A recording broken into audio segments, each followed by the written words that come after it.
กราบสบายดีทุกคนวันนี้มาเจอกับช่องอลันเอ็มดีอีกแล้วเนาะวันนี้เราก็จะได้เดินทางกลับบ้านนะทุกคนเนาะแต่อาจจะได้จึ้งอยู่ปักชันก่อนเพราะว่าเดี๋ยวนี้มัน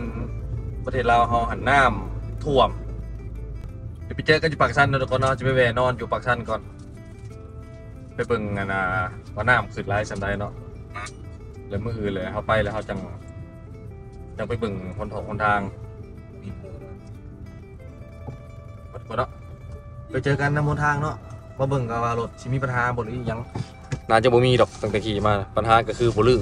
ยังบ่ทันลื่นกับเกียร์ทุกคนไปเจอกันอยู่ปากสันเนาะบ้านเกิดเฮาฮัลโหลทุกคนเดินทางต่อวันนี้เฮาไปนอนปักสันเนาะไปนอนปักสันก็เลยบ่ได้ถ่ายคลิปซ้ำออกไปกินข้าวไปต่อนิดนึงเนาะ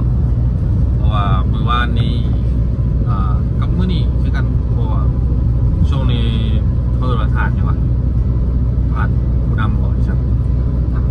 เอาก็พูดแต่ว่านามสกุลไกรสอนเนาะคนเนาะเพิ่นเสียชีวิตนามสกุลพรหมวิหาร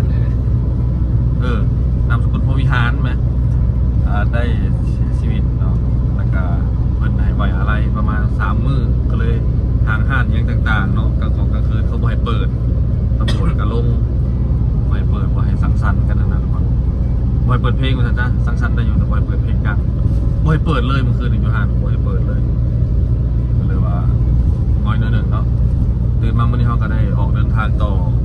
แต่ว่าไปลุดเอาทางหน้าว่าน้ำยังสิท่วมบ่เพราะว่าโทรเช็คอยู่ตะแคงน้ำลงแล้วแต่ว่าเขาเดินทางมานี่ใกล้ฮอดแถวปากกระดิ่งนี่น้ำยังท่วมเงินบางคนอยู่เนาะแต่เขาบอกว่าคนทางเนี่ยมันยิ่งท่วมเพราะว่าคนทางมันกับแบบจะได้ว่าบอลลุกบอลข้อยอะไรเนาะรถต่ำนี่โอ้ว่ามันที่ของทางยังสไตล์เนาะเดี๋ยวจะถ่ายให้ทุกคนเบิ่งเป็นคร่าวๆเนาะว่าน้ำหอดใจแล้วช่วงนี้เป็นวิกฤตน้ำขึ้นเนาะทุกคนเดินทางน้ำฝนเนาะย่ำฝนเนาะจะพาทุกคนมาการนะ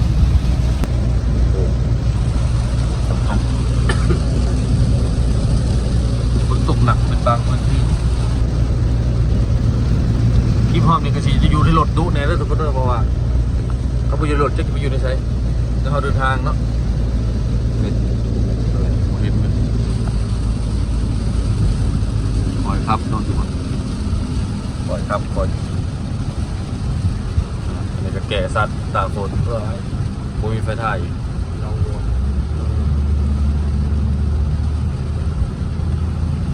คนตกแห้งก่อนเลยเดี๋ยวทุกคนเบิ่งกันก่อนที่น้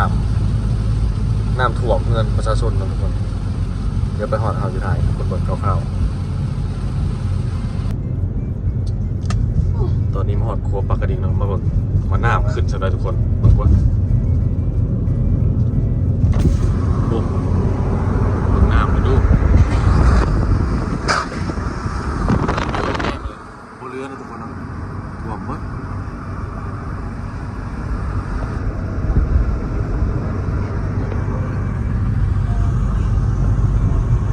น้ำเลยใครแต่ว่าตอนนี้เส้นทางเขามันกำลังบื้นขึ้นขึ้นโน่นแน่เนาะทุกคนเนาะแต่ว่าจะมีจุดหนึ่งอีกก็ค่อยลงมาอีกเนาะค่อยแห้งๆย่านบนต่ำๆแถวนั้นเนาะมันน้ำท่วมแต่ก็เบิ่งก็เนาะคันท่วมพอไปได้กับไปพอไปได้เลยบ่ได้แต่ห้าคันไปพอได้กับจึ้งอยู่ข้างหน้าเหรอก็มันลงหมดแล้วอันนี้ก็พี่แล้ว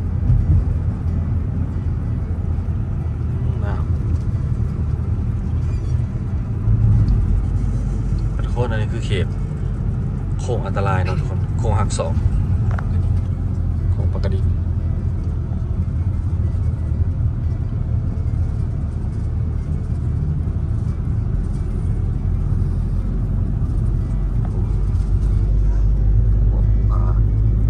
ฝนตกในแถวนั้นเนาะมืดตึ๊บไปกันต่อทุกคนตอนนี้มาฮอดบ้านยังก็นะ วัดน้ำยังท่วมอยู่นะ เรือบนที่มันท่วมตัวรถทางบุกไปแล้ว ปกแม่เลยนะนี่อยู่อันนี้เป็นเขื่อนเลยนะทุกคนเนาะลังเขื่อนแห่งชีบัวให้มาเอาเลยเขื่อนหินหัวหินบูนนี่ระบายออกมาแล้วนี่เลย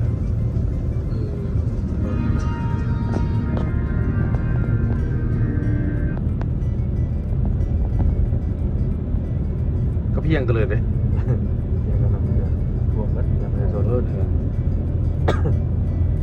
เราทำมือก่อนถ่วงบนทางอื่นไปเลย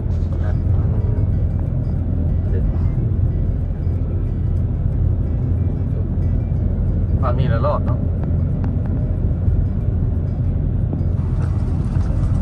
ภัยพิบัติธรรมชาตินะทุกคนเนาะนี่แหละธรรมชาติธรรมชาติลงโทษไปเกิด เดี๋ยวไปเบิ่งต่ออยู่ท่าแขกแล้วเพราะเจ้าหน้าที่ว่าท่าแขกแล้ว น่าจะเป็นอะไรชีวิตจริงบริษัทเป็น ชีวิตจริงบ่ได้ไปต่อหากน่าจะได้ไปต่ออยู่ดอกเพราะว่าต้องมาตัวแงงกับมิดทุมลังตีนซื่อๆมันก็บ่ได้สูงพอพิลึกออกไปได้เจอกันต่อทุกคนในเมืองท่าแขก ความสุข เวทกินข้าวปั๊มท่าแขกออกเมื่อจากนี้แหละกะยิงเมื่อเลยเนาะทุกคนเนาะยิงยาวเลยคือว่าน้ำบ่ได้ท่วมเนาะใครแน่ท่วมแต่เฮือนประชาชนนั่นแหละแต่ว่าคนทางเนาะเปิดอยู่ไปได้อยู่ไปเดี๋ยวไปเจอกันอยู่แถวพุทธเชโนเนาะทุกคนเนาะรถก็ถือว่าโอเคเนาะป้ายกำลังฝากมายิงป้ายใหม่ไทยลาดกลับบ้านทางนึงคิดได้เวนะอยู่ด้วยเวถวายก็เปียกไอ้ต้อยฝากมาถวายเพื่อนเนี่ยมันคือที่เพื่อนกระถือเลขเนาะเจ๊ต้อยนะว้าหามาตอนไหนกระถือเลขตลอดหมดละลายหอมดีกีบหอมนายยังมันบาดอยู่ โอเคกินข้าวกันเลยทุกคนนี่กูจะแซ่บลายแต่ว่าจานอย่างมุนๆเลยหนึ่งตัวจีนทุกคนบ่เห็นพระจากองค์นะบ่ฮู้เพิ่นไปใส่หรือว่าเพิ่นค้าเวียกยังบ่ฮู้เนาะมื้อนี้เฮาสิได้เจอบ่เนาะเฮาก็ยังบ่จักเนาะให้แม่ติดต่อหาเพิ่นอยู่เพราะว่าเฮามีเบอร์เพิ่นมีแต่เฟซคันสิโทรหาทางเฟซผัดเน็ตบ่มีดูว่าเพิ่นบ่มีเน็ตนะบ่มีจักองค์เลยเด้อยากเพิ่นไปทางนอกมีคนนิมนต์เดี๋ยวจะเพราะว่ารถไฟฟ้าก็อยู่นี่เบาะก็อยู่นี่ซาเล้งก็อยู่นี่นะปกติเพิ่นสิบ่ย่างไกลนะคันว่าเพิ่นย่างเข้าไปหาอยู่กุดบ่เห็นเนาะเดี๋ยวให้แม่ติดต่อหาก่อนเนาะมื้อนี้เฮาสิได้เจิมรถบ่เนาะนี่มาสกายเดี๋ยวทายแม่ติดต่อมาก่อนเนาะทุกคนนี่ มาฮอดกันละเพิ่นหาก็มาฮอดคือกันเนาะเพิ่นมาแต่อิหยังก็ปล่อยปลาบ่ไปต่อยเอามาถวาย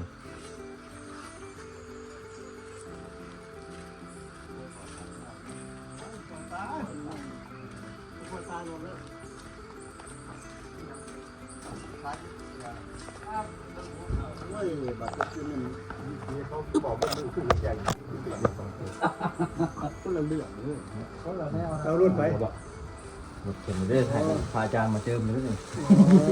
อาจารย์เจิมเลย ไปไกลเลยกูถึงเลยกูได้ขายกระเทียมคนนี้บ่ขายกระเทียม ปักทาง สาว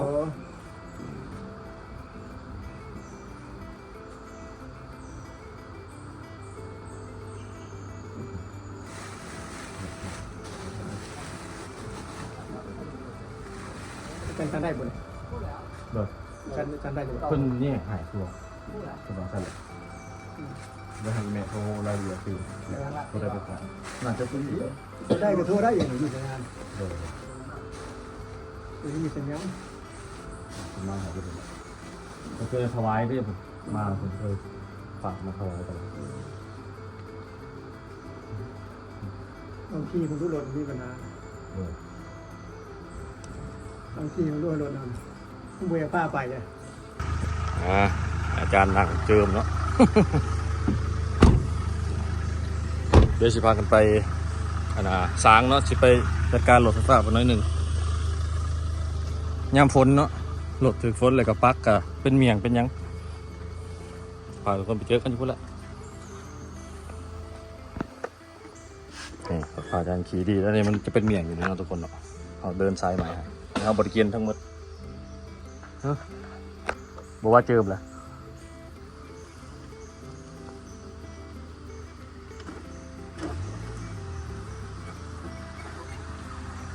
เจิมเลยพอปะเจิมเลย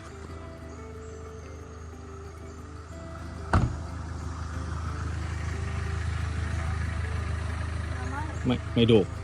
คือน้อยเดียว สุดเครือ สองคนนะ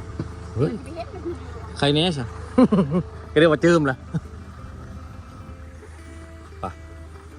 อาการของบนก็คือ เวลาโตคุมหรืออย่างน้อยเสื้อฮอตปักแต่มันจะดับ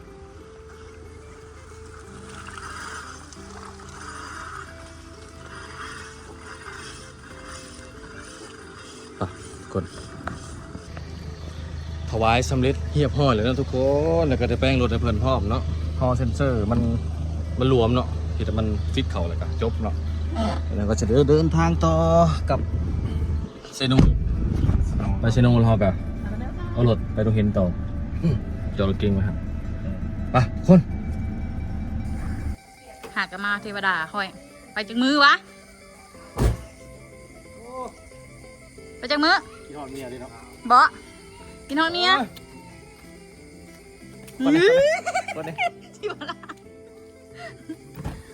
เอาลงมาเจียวนะกินฮอตป่านชีไปเวกินปีเบะมาที่เล็กเชี่ยวมาแล้วนี่ คิดว่าอันเซลมอนเนาะก็เลดเป็นวานให้อันอลันซื้อเซลมอนมาบ่แม่นซ้ำเดี๋ยวจอยโอ้ขาดอะไรพี่น้องหมูกระทะปะปุ เผื่อมีไผ่นี่ไผ่ไผ่บ่กินฮอดป่ะนี่ไผ่ไผ่ไผ่เลยป๊าป๊ากดป๊าป๊า